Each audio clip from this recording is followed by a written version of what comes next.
Welcome to Out of the Lab, a podcast interviewing entrepreneurs who've taken research out of the lab and built it into a company that's serving the world. These entrepreneurs are heroes, and the planet needs more of them.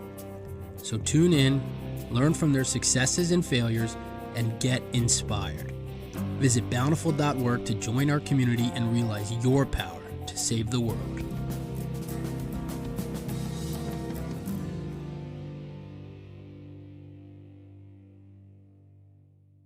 Hello and welcome to Out of the Lab. I'm your host, Max Finder. Today, my guest is the utterly impressive Diana Yousef.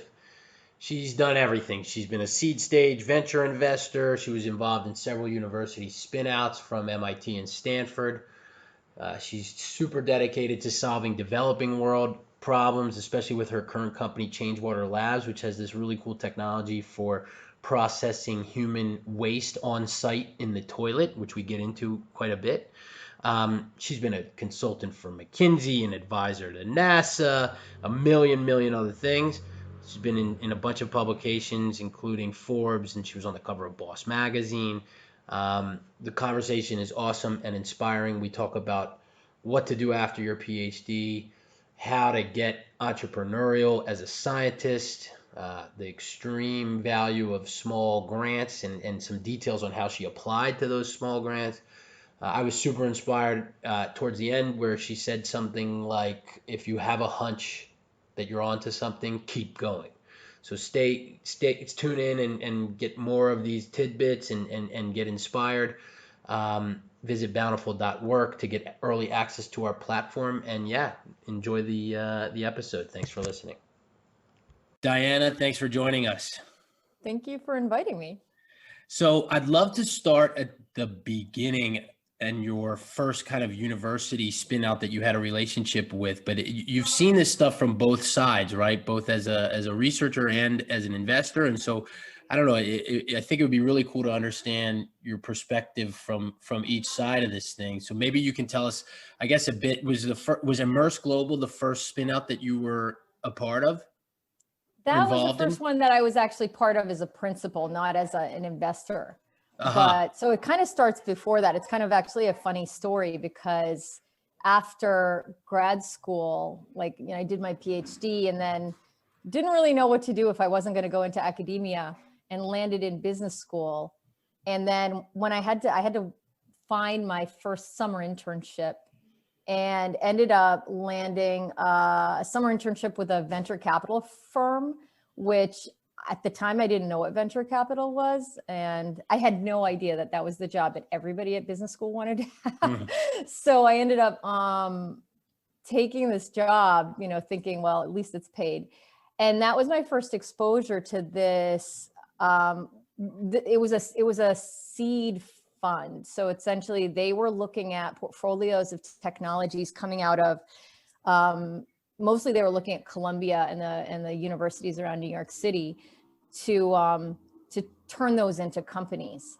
And that was kind of my first taste of,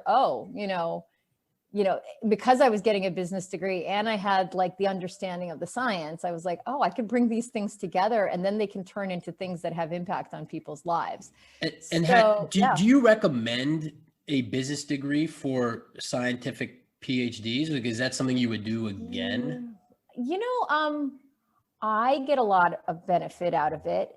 What I would say is that MBA period. So I guess I think when we talked about doing this, you said you wanted to hear the good, the bad, and the ugly. Yeah. I was very broken at the end of my PhD. I mean, my PhD project didn't really work out as I wanted it to. And I felt like a failed scientist. So I applied to business school just thinking, this is just an exercise in trying to figure out how to get out there and do something different. And surprised to get into business school. And then for me, it was like a healing period, I guess, from the PhD, but also it was kind of this empowering thing that taught me that I had a lot of other skills. I would say if, that's good for some people. I would also say that there are other people who know, kind of know what they want to do. and can find the people that have the skills to do the other side of it. And they don't have to do the degree. I'll say that the good thing about me having kind of the degree, which got me the experience in business that I wouldn't have had if I just gone straight out of PhD maybe, is that I get to sit on both sides. I get to wear both hats. And I think about a technology both from like understanding it at a deep molecular level, but then also thinking, you know, okay, well, what does it have to look like if it becomes a product, and how practical is that? And what are the go, no go points that you need to have to get it from the lab into the marketplace? So to be able to speak both languages, it's a fluency that I've found very powerful. And so that was something that you started honing, the go, no go side of things, and understanding if it, you know, can be a commercializable technology. You started to hone that when you were at this seed fund and looking at university technologies to spin out. Right. Because I think, you know, I think as a scientist, you get trained to answer questions in chronological order, because what you're trying to do is discovery. And you get trained to answer them to a degree where they can be peer reviewed and withstand that. So it's like the 110% surety of, you know, what we hypothesized and then what we demonstrated through this experiment, that is in fact the only interpretation of what we're seeing in the results. And trying to make decisions about commercializing technology, you flip that on its head. So what happens is you kind of, I mean, at least my methodology, and I guess this is what people kind of, you know, eventually when I became more immersed in business, this was the fail fast mentality. What is the idea that you kind of think down the line, okay, you know I don't know this next thing about this technology, so we should probably do that experiment. But ultimately, are we going to be, you know, is it going to have this feature? Because if it doesn't check off that box, you know, it's not going, you know, there's no way, it doesn't matter how well it works, this other thing is going to mean that we can't, you know, commercialize it, or we can't sell it, or nobody's going to want it, or it's going to be inconvenient, or it's going to be worse off than the comparable alternatives. And so I learned to try to figure out how we can put those experiments first. And then, you know, and that way, if those don't work, then you either pivot or you shut it off. And so, and then the other thing is sort of, and this is something I learned at, you know, I was a McKinsey consultant, and, you know, one of the things that when they see a scientist coming, they just immediately know that you're very kind of thorough. And so they kind of really beat into you this idea of this 80-20 mentality of like, you can get 80% of the answer with 20% of the effort. And I like that because it's kind of freeing. So what happened was, when I sort of sit on the business side of looking at a technology or assessing, you know, what was the result of that thing that we just tested and, you know, on this path to commercialization, you know, you don't have a ton of runway as a startup. And so you kind of need, you can't always wait to get 100% of the answer. So, you know, I've got, you know, sometimes this kind of is a bit of a shock to the system for my engineering team, but I'll be like, I think we have enough of an answer to know that this is the wrong path. So let's pivot. So, you know, it's wearing both of those, or having both of those muscles of, you know, being able to understand the technology at a very deep level, but then also being able to understand along the path of getting it into the market, you know, quickly getting those signals to tell you that you're on the wrong path so you can shift. Wow. And so can you walk us through some of those early experiences and maybe a few of the things, you know, how some examples on when you learned some of these kind of lessons? Yeah. Okay.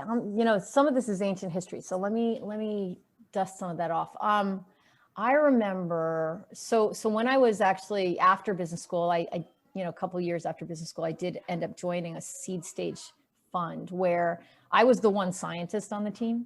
And we were looking at technologies coming out of government and academic labs in the clean tech and biotech space. And I remember we were looking at a technology, I might get this wrong, but okay, I'll approximate it, I think. We were looking at a technology that it was a genetically modified, microbe, bacteria, I guess, that was supposed to be potentially useful in what was interesting was cellulosic bioethanol. So essentially the idea of converting cellulose waste from plants and, plant mass into ethanol as a source of renewable energy. And, so that was a hot topic for a while. And so I remember looking at, so I was actually kind of directing the scientists in the lab to say, hey, can we do this experiment that shows, what's the efficiency of that bug in terms of like turning on this gene in these particular conditions? Because I was thinking those conditions, even though we're doing it in a test tube, would mimic how they would operate in a large sort of, plant, like a large, a bioreactor plant, which is where you'd essentially do this like sort of industrial production of bioethanol. And I remember that there was something where it was clear that like when we changed that condition, the efficiency of that bug dropped like 80%. And so for the scientists, we were looking at, whether the gene was turned on, and the scientists were like, look, we still see it. And I'm like, yeah, but it's so faint. You can barely see it. I forgot we were looking at some kind of a gel. And I was like, this is not good. Like, this is not going to be efficient. Like, when you scale this up, all of those industrial processes where you're using, biological organisms to essentially make stuff for you, you have to optimize the efficiencies of that. So if the microbe suddenly doesn't like the conditions that you're putting them in and drops its efficiency 90% or 95%, then there's no way you're ever economically going to get to at scale a production a cost of a unit cost or a cost of that process that will ever compete with whatever is already out there, the alternatives. And that's a big sticking point for pulling stuff out of the lab, right? So what can you kind of advise, or what can some of our listeners glean from, best practices in doing the proper experiments or justifying whatever they need to justify to show that this thing can be scaled up, right? Like demonstrating scale up potential is extremely difficult for some of these technologies that have only been tested at the lab, bench scale, right? Like, what advice do you have around that? I mean, at the very core, one thing I would say just for anybody is, always be skeptical of your own idea. Right. Not to say don't be a downer, but always sort of think, play devil's advocate, so that you are saying, what really proves to us that this is going to work, and why is this really better than the alternative? And if you don't know, another thing I would say is, so these are sort of more just traits of an entrepreneur. So I'll just say that, like, sort of don't fall in love with your own idea. Believe in yourself, but don't fall in love with your own idea. And then the other thing is, when you don't know, ask people, like, go figure out what, know what you don't know and go figure it out. Or if you don't know what you don't know, go talk to people so you can learn and start to have that awareness to be able to see around corners. So those are just two general things. As far as, how to assess a technology for that, learn about what you're competing against, and then figure out, okay, if this new technology is going to break into the market, oftentimes a new technology is not going to command a better price than the alternative. It'll have to be either less or the same price, but bring a significant benefit, or fill an unmet need. And so, or not a need that's not well met. And so, think about what are the questions that or what are the features of that technology that are going to dictate, ultimately the price and the efficiency of that technology, and then see if there are ways to test that at a small scale to try to get an indication. I mean, oftentimes you can still do that to an extent in the lab, and then when you scale it up, you find out that it didn't translate. But to the extent that you can do that in the lab, put those questions first. So, kind of like the example I gave where, right in the test tube, we saw like if you put it in the conditions that it's going to be operating in a large scale plant, it drops, 95% of its, production efficiency, then you already know you have a huge problem and that you're not going to be cost efficient with a large scale version of that solution. Excellent. Thank you. And so can you tell us a bit about some of these other spin-offs that you've been involved in? And I'll ask you about Change Water Labs in a second, because the genesis of it is quite interesting. But right. Immerse Global, Soxy Solar, am I pronouncing that right? I mean, yeah, I think that was what they had at the time. Yeah, I mean, none of these companies exist anymore. And yeah, but it's the formation is what I'm interested in. Right. I joined in to, those were teams of researchers that I joined kind of, maybe like a little bit before they were thinking about commercializing. But like the problem is, I think a lot of times in order for a researcher to sell,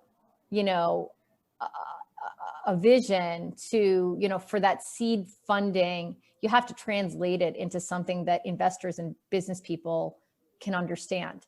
And I remember, I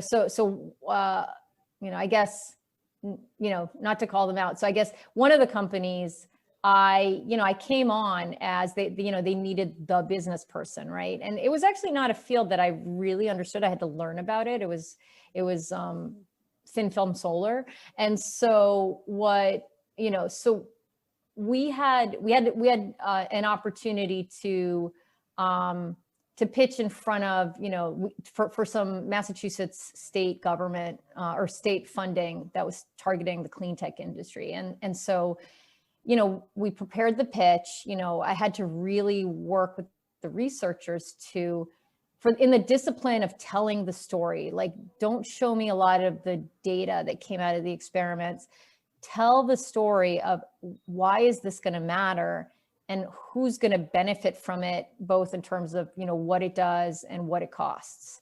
And, really trying to, and that's a torturous process to, kind of get the research translated into that thing that people understand. And I'd say one thing, I hope I don't get blackballed for saying this, but, investors want to feel smart. So when you present something to investors, you have to present it to them in a way that they follow you and they feel smart because they feel like they understood it. Right. And so, so you have to kind of translate it and to what they care about. And so, and I think the other thing of that is that sometimes you'll get asked questions by people who, make decisions on investing where they don't understand it. So they ask you a question that has nothing, that's completely irrelevant, right? And so that was the situation here, is that we had let one of the main researchers do the presentation because we got a good version of it that you could present to investors. And she did the presentation. I was standing at the back of the room, and, and then one of these investors who thought he got it and asked this question about like, well, why don't people do things this other way? Why don't they try to solve this problem? And I guess maybe just to make that more concrete, the technology that they were developing was supposed to render cleaner silicon wafers, like with less impurities, and that's supposed to increase the efficiency of solar panels. And so the investor asked the question, well, why don't they just purify the silicon wafers instead of doing your thing? And So she actually, I saw, like, because I was a researcher and I love a challenge, I saw her kick into scientist brain and was like, oh, I can answer that question. And so she starts going into, oh, well, you can theoretically purify it. And then this is what you do. And I was like, and from the back of the room, I just said, but nobody does that because it costs a lot. And, the efficiency yield on that is not worth the effort. And that's when the whole room turned around and started asking me the questions. Right. And I was like, it was interesting because it was like, if the scientists in your audience are sort of, I'm a scientist too, and it's always fun to meet a challenge. But in that particular case, if you need to get your story sold to get the resources you need to take your idea out of the lab, you have to learn this other behavior of like, answer the question that's relevant. If it's not a relevant question, answer the relevant question and explain why that other question doesn't make sense in a commercial sense or, an operational sense. So it's kind of, I remember that day. It was kind of a very instructive thing because I watched it happen. I was like, I'm going to fix this. And then they did get their seed funding, which was great, but it could have gone a completely wrong direction that day. And this was a startup that involved the primary or principal, or however you say it, invested the PIs on the invention itself. Yeah, I don't know that there was a professor involved, but there was a postdoc and a PhD student. And they had been working on this idea. I don't know. I don't think, You, through your network, they just needed somebody like you that had business chops to come in and help. Right. I was at the time, I was like a an entrepreneur in residence at a clean tech research organization in Boston. And I was looking at technologies to commercialize, and the postdoc's wife was my next door neighbor in the office. And do you find that there are more opportunities like that? A bunch of technologies that could be viable, a PhD and a postdoc, and they need business help? I mean, is that something was that a rarity or? I don't think it's a rarity, but I do think there's like a cultural fit problem. Like, I think there's like, a lot of times, even though I had the science background and could understand the science and translate it, it's hard for a researcher to appreciate that business person that comes in unless they really know, I mean, most scientists don't. And most, I would say a lot of technology startups fail because of culture clash or because of, personality issues that, things where the people don't work.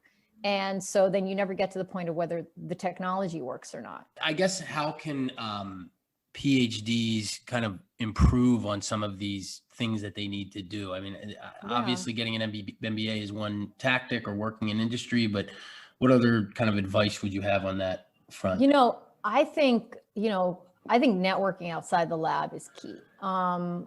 So, it's pretty easy at a place like MIT, which is, right down the road from me, where, it's such an ecosystem of innovation and it's one of many viable options for scientists to, spin something out into a company. I mean, where I did my PhD, really, at the time I was doing my PhD, the only thing you did after PhD was go into academia. Otherwise, you go become a technician at a pharmaceutical company, like a researcher. And the idea of and so maybe the reason for me to get a PhD, an MBA, is because nobody was giving me any guidance on what else I could do. I mean, really, it was just those two options, and neither of them appealed to me.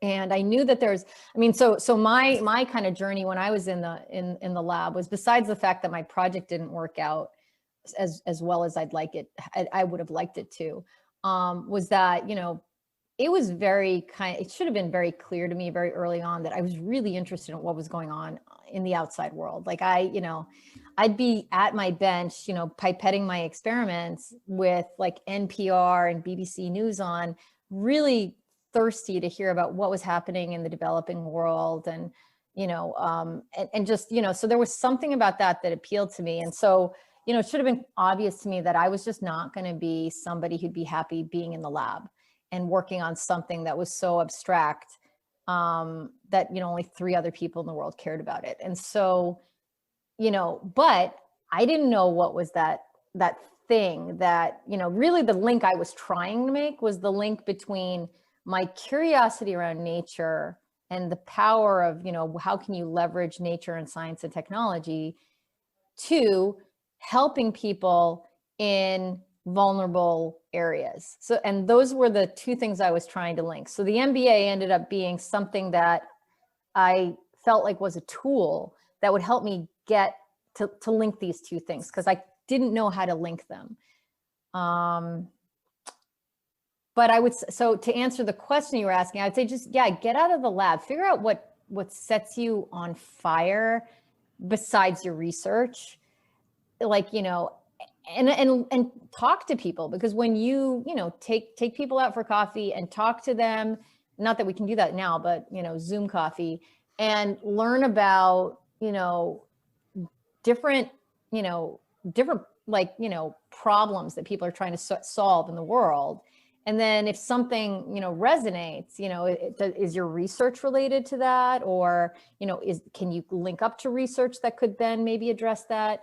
And and find out, or if you want to, if what your sort of your research is going to lead to something that you want to spin out as a company, then talk to people so that you understand that market, so you understand what the customer needs are, so that you can learn about the sector, learn about and then learn about commercialization, talk to people who've done it, learn about entrepreneurship. So I think just networking, it's not a thing that you really, sort of, well, at least, okay, maybe this is me when I did my PhD back a million years ago, but like, we weren't supposed to be social animals trying to find out about what was outside. We were supposed to be gunning for that, like, that publication or that postdoc in that next prestigious lab. So, anything you did besides that is not considered, you're not considered a serious scientist. I think things have changed, which is great, but that was the environment I was coming out of, which is maybe why I needed the PhD, to be able to then go and explore all the other stuff, and complete the picture.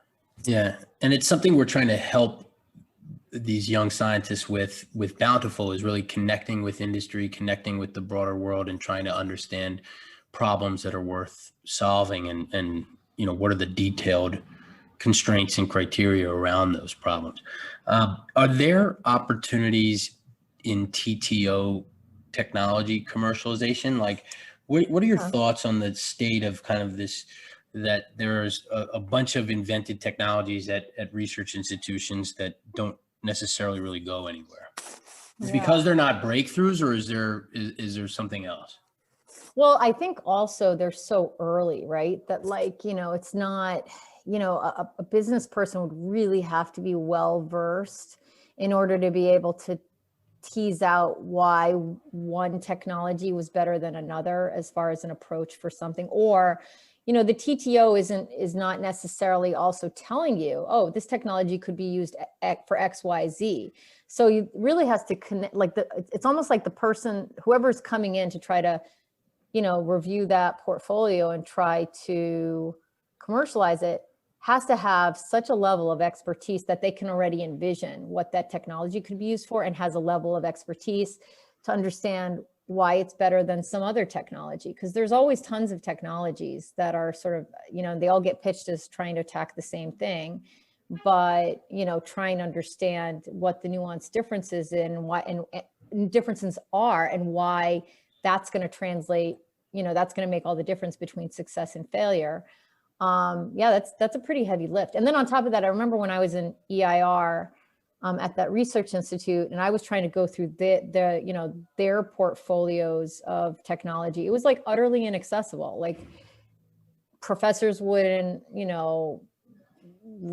answer emails, and, sometimes, technologies get held back by certain institutions because they're looking for that, like, serial entrepreneur backed by like the big name VCs who come in and take it over. And, so I think there are a lot of challenges. I think also, some TTOs are much better at understanding, from a business point of view, what the value of a technology at that stage is, so that they can strike equitable or reasonable licensing terms. And others are just, they ask for the moon for something that's like in a test tube. And it's just, yeah, it's difficult. I mean, I ended up doing my own technology because it just, it wasn't, I didn't for my current company, I didn't end up spinning something out, but it's, and so is that's a good segue. So, I'd love to hear about the formation of Change Water Labs, right. and why maybe you didn't. Was it that there wasn't a technology that you thought could solve that was already invented? You needed to develop something yourself. Maybe you could speak about that. Like you said, I mean, did you begin by combing some of these databases and looking for? No, I was inspired by a project I was on to try to find a solution so I, about 10 years ago, I was a consultant to NASA on, this innovation platform that they were partnered with USAID and the US State Department on. And they asked me to specifically do a deep dive on a number of concepts regarding recycling water on the space station. Specifically, so that because, I mean, you can think about it like, we get to turn on the faucet and, water comes out. Well, on the space station, the only water they have is the water they bring up with them. So they have to recycle those molecules over and over and over again. So they were looking for different approaches to recycle water on the space station. And one idea was to use breathable materials to essentially pull water out of contaminated water, wastewater, and feed it into space agriculture. And so just to explain what breathable materials are, I mean, one example that we all know of breathable materials are, your smart tech workout gear that keeps you dry when you're, instead of like while you're doing a sweaty workout.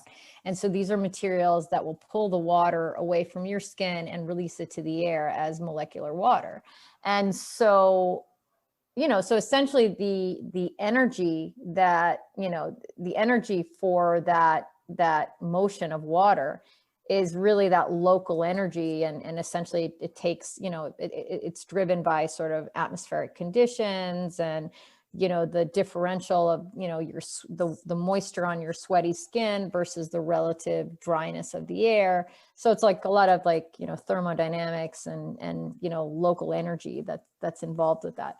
And so, I don't know, they didn't end up doing anything with that concept, but I kept thinking about it. And I just thought, I wonder if that could be used as a way. Initially, my initial idea was, could we use that to purify contaminated drinking water in places that don't have essentially, reliable, safe water? So this would again tie back to those vulnerable communities that I've always found myself attracted to, to the idea of trying to come up with something disruptive to help them.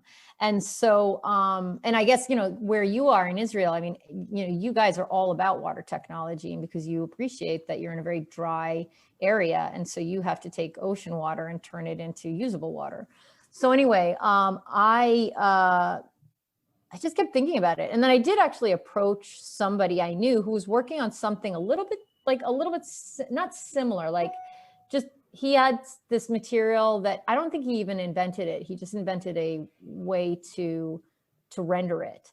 And so I sort of said, hey, maybe we could come up with an idea. And I tried to collaborate with him. And then at some point I was able to raise money around the idea, and but raise money around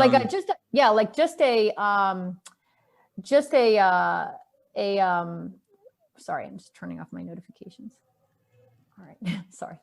No problem. So I was able to raise a little bit of like prize money, essentially. And that also, and this sort of, ushered me into sort of the MIT ecosystem, because it was like this competition, this like social impact competition at MIT that, I was able to get a little bit of money that would allow us to buy some materials. And I also ended up landing a bigger grant from the state of Massachusetts that was essentially a proof of concept grant. And it was based on an idea. I didn't even have a technology yet. And are these grants key, do you think, to getting? Absolutely. Yeah, I mean, I think one thing we have in the US that's amazing, even though it's, there's a whole bureaucracy around it, but I think it's an amazing thing, is SBIR grants and STTR grants. I haven't gotten one for Change Water yet, but just this idea that like the government provides money to translate technology into, through commercialization into products that businesses. So it's basically support for small businesses to, ultimately it's about creating jobs and stimulating the innovation economy. But it goes through the route of grants to take lab technologies and prove them out as products. So, and we have like, it's written into, the government budget that like, I guess it's like 1 or 2% of every agency's budget has to be granted out as SBIR grants. So, and I think some other company, I'm sure the EU has something like that. And I'm sure a lot of other countries that are high on innovating do that as well. And I just think it's a wonderful thing. But yeah, it's absolutely critical, because your investors don't meet you at that stage. I mean, I'm only starting to get investor money, and I've been working on this for 5 years. So, but yeah, that initial money, and then I went, so I got this initial money. I got some research students at MIT. I got some free bench space and access to lab equipment. And I went back to this person. I said, hey, could we test out your material for this? And he said, well, I want you to sign a fully executed licensing agreement, blah, blah, blah, this and that and the other. And I was like, oh, it's not even your material. So I just, that kind of forced me to just say, okay, I'm going to develop my own thing. And so, yeah, I actually did that in my kitchen. I just wrote to, companies and got lots of free samples of stuff and played around with combinations and, and then eventually found something that, just, put together, like essentially formulated something that worked. And this is a material that acts kind of like a membrane to remove waste from toilets, and it's used in developing countries. Yeah. It's an evaporative material. And so it soaks up water. And in our case, it soaks up water from human waste, which 95% of what comes out of us on a daily basis is water. And, when you can't flush it away, then it becomes a big problem in places where they don't have any plumbing. And so what we do is we essentially are creating this toilet that uses this material that soaks up the water and then turns it into clean molecular, evaporated water. It's just pure water that goes into the air, and then it essentially shrinks the waste. So we call it shrink wrap for crap.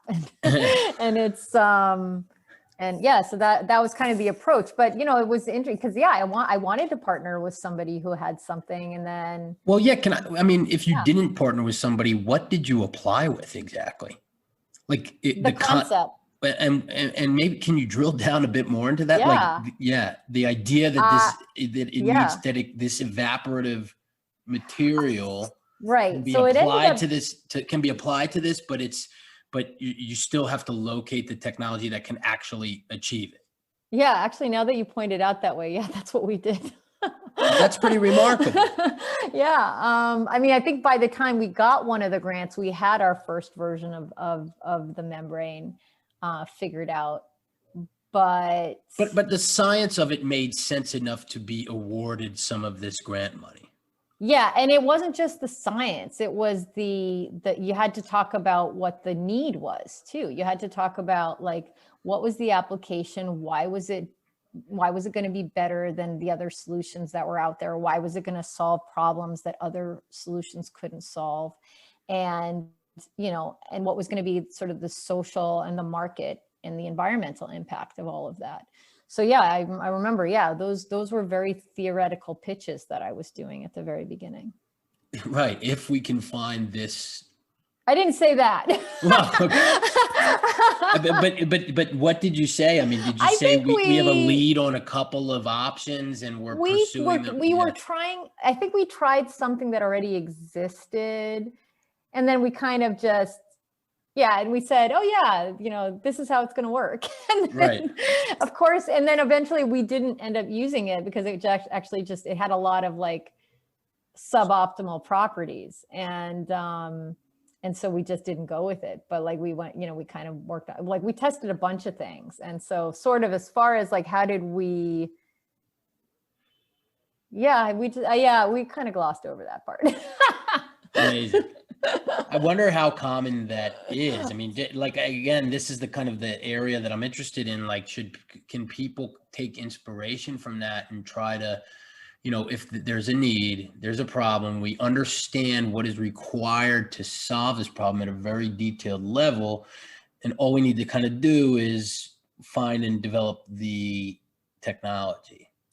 Yeah. I mean, when we started Change Water, the concept I had was, and the reason we're called Change Water Labs is because the vision I had was, let's become the startup that actually, we initially thought we were going to take a bunch of available technologies and reformat them to address water and sanitation access needs in low-income markets.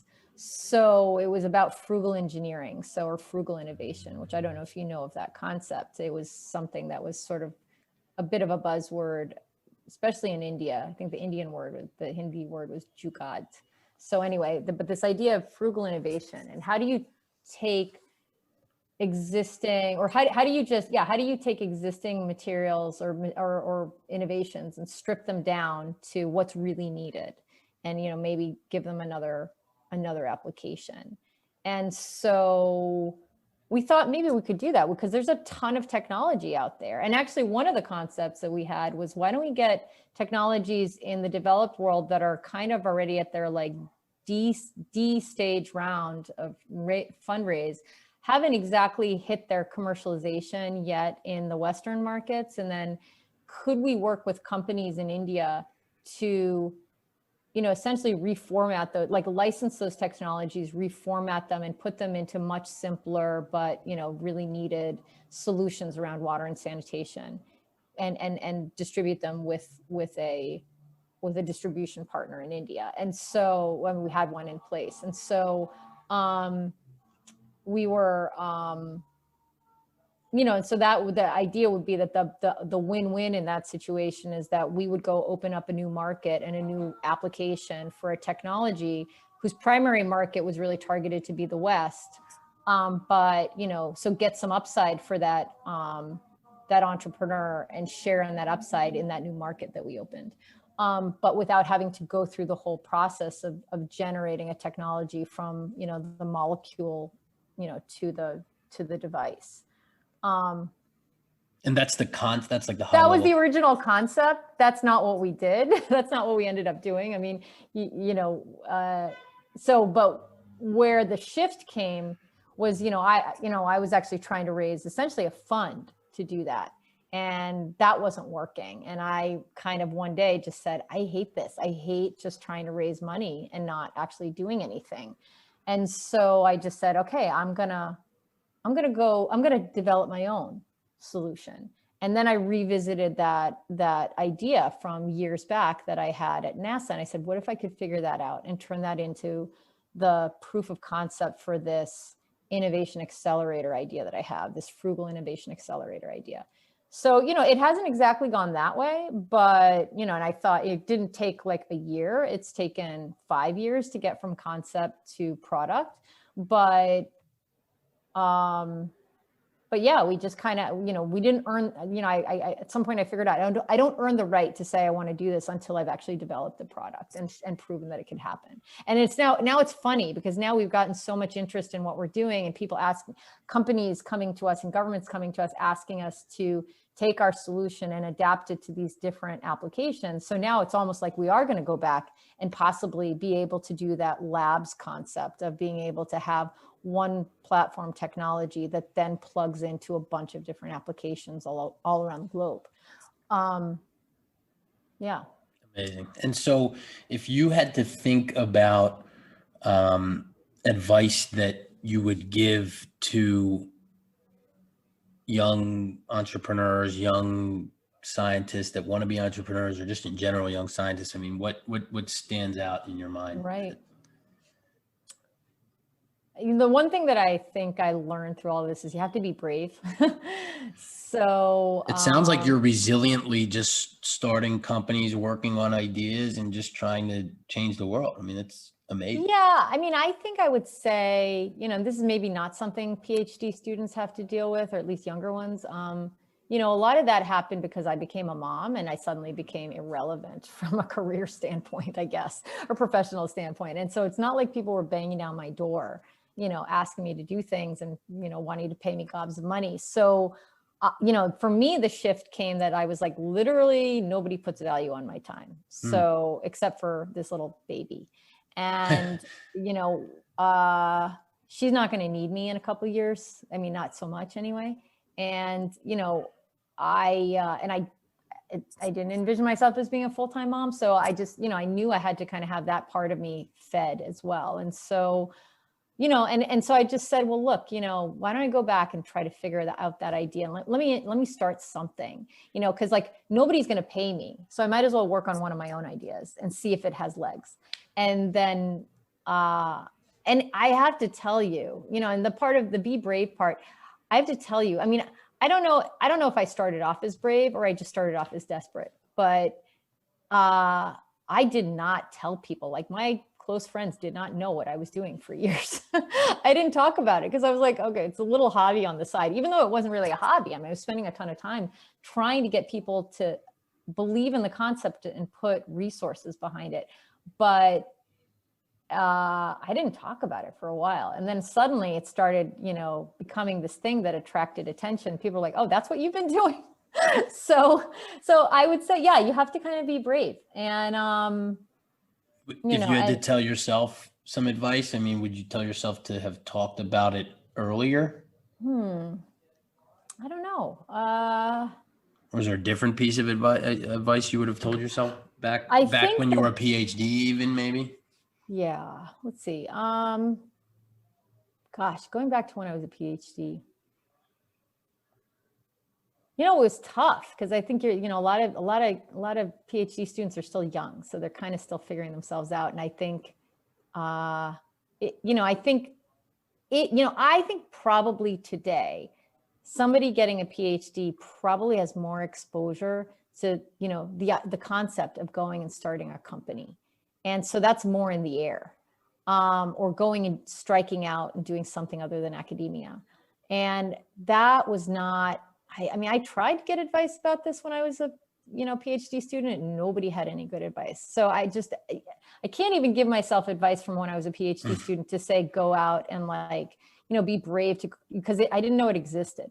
But what I would tell you is, or what I would say is, for me, it's always been a great thing to get out and talk to people and explore. And it's always a process because it's always a little scary in the beginning and people have a lot of judgment sometimes. And you just keep doing it. And if you've got this inner voice telling you, I do think I'm onto something, I just don't know what it is yet, just keep going. Because that's happened to me so many times.